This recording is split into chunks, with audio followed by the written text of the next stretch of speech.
Subtítulo: Introducción. La religión ha sido respetada como una fuente de la verdad a través del tiempo en todas las culturas. La técnica de calibración de la conciencia documenta la realidad espiritual intrínseca de las diferentes grandes religiones. En las calibraciones que siguen, es importante tener en cuenta que los niveles de calibración no son una forma de juicio. Una calibración más alta no implica mejor que, sino que refleja la influencia de los niveles de conciencia de las culturas de las cuales la verdad de las religiones históricamente ha surgido, así como el nivel de verdad que está siendo expresado. El valor y los beneficios de cualquier religión dependen de la motivación de los devotos, y cualquiera de ellas puede ser el trampolín hacia los estados místicos avanzados o iluminados. Todo, sin embargo, comienza con la fe. Subtítulo: Historia. La investigación sobre los hechos relacionados con la religión se ha traducido en probablemente la más prestigiosa del mundo y la literatura escolástica. La mayoría de las investigaciones, sin embargo, han sido principalmente históricas en lugar de orientadas espiritualmente, dando como resultado una gran atención a la arqueología y la documentación de los acontecimientos históricos que, aunque interesante, a menudo son irrelevantes en comparación con la esencia y el fundamento de la verdad revelada por las enseñanzas básicas. Las grandes religiones surgieron de las enseñanzas de sus fundadores, los grandes maestros, avatares, y los genios espirituales de todos los tiempos. Sus verdades esenciales más tarde a menudo se oscurecieron por la preocupación por las celebraciones étnicas, geográficas y culturales que son ajenas a la orientación de las propias enseñanzas y también desviadas. Sin embargo, al mismo tiempo, presentan un contexto cultural histórico con implicaciones en cuanto a los significados que transmiten, así como del lenguaje. Gran parte de la enseñanza espiritual es sutil y los significados están implícitos en pequeños cambios de expresión o gestos. Por desgracia, este tipo de información se ha perdido y, por lo tanto, las palabras textuales son a veces contradictorios. Al comienzo de las culturas primitivas y tribales a menudo, el principal impacto y empuje de las grandes verdades religiosas elevadas, fue la llegada y después la prevalencia del monoteísmo, lo que reemplazó a los múltiples panteones de la pagana Roma, Grecia, y los de origen alemán. Miles de años antes del desarrollo de la religión en el mundo occidental, la antigua cultura aria de la India había ya divulgado enseñanzas espirituales muy avanzadas como base del hinduismo. Las enseñanzas de los sabios iluminados y rishis, que fueron el origen de los Vedas, precedió a la aparición del Buda en varios miles de años, así como también de la aparición de Moisés, y más tarde, Jesús, y mucho más tarde Mahoma. La religión formal también sustituyó al panteísmo más primitivo, así como la idolatría en la cultura nativa americana. La presencia de Dios como origen de la vida fue intuida sin la mediación de un avatar específico o un profeta. La conciencia del jefe Seattle, como lo revela su famoso discurso, estaba en un impresionante nivel calibrado de 700. La estructura de la nación iroquesa contribuyó a la elaboración de la Constitución de los Estados Unidos. Estos fenómenos dan crédito al concepto de la ley natural, el principio de que el hombre fue creado con la capacidad de aprehender la realidad de la divinidad. Surgida de esta doctrina salió el discurso teológico de la vencible, frente a invencible, ignorancia. Subtítulo: El lado oscuro de la religión. Las limitaciones de la religión han sido analizadas por los historiadores desde una perspectiva secular y por los teólogos en sus críticas, así como por los grandes filósofos de todos los siglos. Los problemas intrínsecos surgen de la canonización de las interpretaciones de la verdad espiritual, que son la consecuencia de la incomprensión por parte del ego espiritual de los eclesiásticos. Mucho se pierde en la traducción de las enseñanzas que no fueron escritas hasta siglos después de que fueran pronunciadas. Si bien lo anterior son limitaciones bien conocidas, como es reflejado por la calibración de la conciencia, menos atención se le ha prestado en relación a los seguidores de la religión en sí. El error más evidente es el culto a la religión en lugar de a Dios, un error no cometido por el auténtico místico iluminado.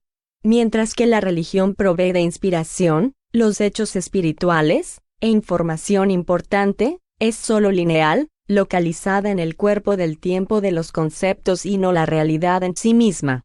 Esto se traduce en la comúnmente observada violación de la verdad esencial de la religión en nombre de la misma religión, por ejemplo, las cruzadas cristiana e islámica, la Inquisición, llevando a los no creyentes a la muerte, la matanza de los inocentes en nombre de la religión, la política de piratear la religión por parte del totalitarismo teocrático, y la racionalización de la no integridad, en nombre de la fe, etc. En cierto modo, la religiosidad es una forma sutil de idolatría que sitúa a la Iglesia como institución por encima de Dios. La masacre actual de los inocentes en el nombre de Alá el Todo Misericordioso es un claro ejemplo. Un ejemplo más sutil es la exageración de los adornos exteriores y las particularidades étnicas de las primitivas costumbres tribales que se convierten en el foco en lugar de base para la verdad espiritual. De este modo, las distorsiones derivan en la opresión y la violación de las premisas religiosas básicas. El defecto subyacente a todo lo anterior es obviamente el lado oscuro del propio ego, que después utiliza la religión para sus propios fines, el orgullo, el control, la ganancia, el prestigio, la riqueza, la adoración, la imagen social, y la ganancia narcisista. La religión es el medio, no fin, es el mapa, no el territorio, es la tapa, no el libro. Por lo tanto, la hiperreligiosidad en sí, que aparece como piedad, puede y debe convertirse en un error como es mostrado por la escrupulosidad. Los grandes maestros enseñan la verdad acerca de la divinidad, no la religión, que llegó siglos después. Aunque la veneración de la religión y las escrituras es comprensible, es su verdad y Dios lo que se entiende que es adorado y buscado. Subtítulo: Los cielos.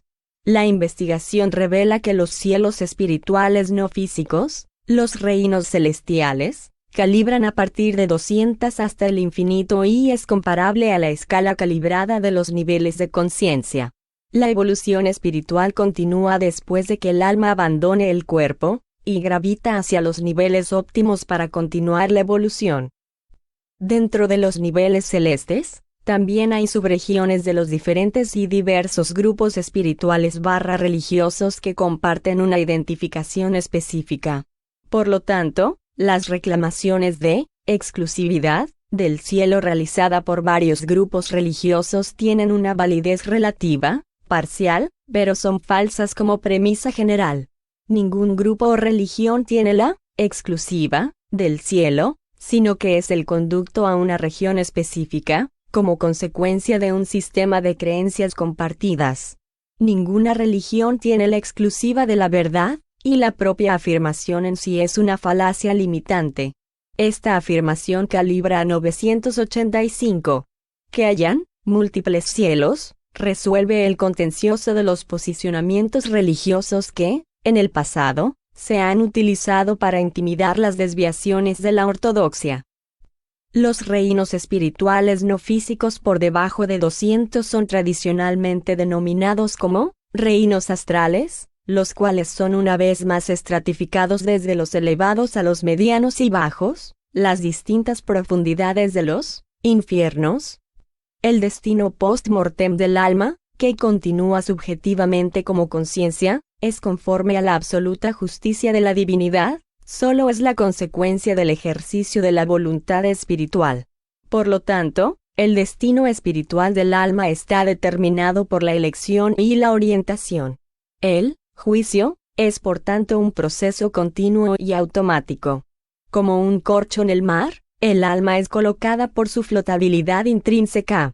La divinidad es así el auténtico origen y garantía de la propia libertad. Central para las religiones es el concepto fundamental y tema del pecado y sus consecuencias. Mientras que la discusión teológica sobre la materia es muy amplia, puede ser pragmáticamente simplificada en el contexto de la investigación de la conciencia como la acción humana, orientación, o intención que calibra por debajo del nivel 200. Por lo tanto, el pecado está en consonancia con la falsedad, el pecado venial 190, el pecado mortal 180. El nivel de 200 delimita lo que apoya la vida, la verdad, la integridad y el amor de lo que es la antítesis de estas cualidades. Este nivel también delimita los niveles del infierno, por debajo de 200, y los reinos astrales inferiores de los cielos y los reinos celestiales. Estos también delimitan el nivel que distingue el bien del mal en el verdadero sentido que se refiere a las cualidades intrínsecas, res externa, en lugar de opinión, res interna / cogitans. Esta diferenciación se puede hacer con cierto grado de certeza por medio de la calibración de la conciencia, ya que la escala es en referencia a un absoluto invariable que es concordante con la divinidad. Todas las religiones y enseñanzas espirituales están de acuerdo y aceptan las consecuencias perjudiciales del verdadero pecado, el cual, por definición, es una violación de la verdad y, por tanto, contrastable en la escala de la conciencia. El pecado es descrito como un error o falta, y la culpabilidad es relacionada al grado de ignorancia y la capacidad para la responsabilidad moral, por ejemplo, vencible e invencible.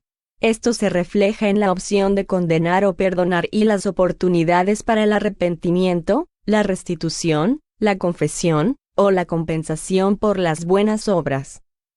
La dificultad para contrarrestar las consecuencias espirituales / kármicas de los pecados se compensa por la opción de la salvación para aquellos que creen en su nombre, en el cristianismo, el hinduismo, el islamismo y el budismo. En el reino celestial, el Salvador es un defensor ante el juicio de Dios en el inframundo de lo no físico. En una contextualización benigna, la humanidad se ve con compasión como siendo a menudo intrínsecamente incapaz de trascender las fuerzas negativas del ego, sin la ayuda del reino terrenal / humano. En las visiones de hindúes y budistas, esto se traduce en interminables ciclos de renacimiento y atrapamiento en la dimensión humana terrenal, con su asistente, el inevitable sufrimiento, el karma calibra 999. En la escala de la conciencia, los niveles por debajo de 200 están excesivamente vinculados a las actitudes, las emociones, las motivaciones, las creencias, las conductas y las actividades que son espiritual y kármicamente perjudiciales, las cuales, en esta vida también, dan lugar a consecuencias negativas y gravedades. Ellas son, por lo tanto, indicativas de patología espiritual. Mientras que muchas personas intentan gestionar el problema de la culpa, la vergüenza, o el miedo con la negación o el ateísmo, lo que en sí es, paradójicamente, una expresión de fe indemostrable, cuando las defensas psicológicas se rompen, la verdad interior es confrontada a un nivel de gravedad inimaginable. El infierno es una realidad subjetiva, una experiencia de grado impresionante y dura, como aquellos que se han hundido en sus profundidades pueden atestiguar. Los niveles más bajos se experimentan como una atemporal y eterna agonía, más allá de la esperanza. La redención por la renuncia del ego es la única opción que permanece abierta debido a que hay al menos una pizca de buen karma / virtud restante, calibra 990. Las realidades de las opciones espirituales del hombre han sido atestiguadas a lo largo de la historia. Aunque una mirada seria a las realidades espirituales al principio pueda parecer intimidante, con una mayor comprensión, ello garantiza la liberación del miedo y también proporciona esperanza y fe basadas en conocimiento fiable. Todo el mundo tiene algo de buen karma en alguna parte de su espíritu, no importa lo aparentemente depravados que sean. Todo lo que se requiere es una chispa que, por consentimiento interior, prenda la llama de la salvación, la redención y el renacimiento. En esta vida experiencias, así como en la de los otros que se ha atestiguado, solo es necesario invocar a Dios. Oh, Dios, es la única chispa necesaria para abrir las puertas a la presencia de Dios. Así surgió la exclamación, Gloria in excelsis Deo, con la que los libros de este autor se abren y cierran.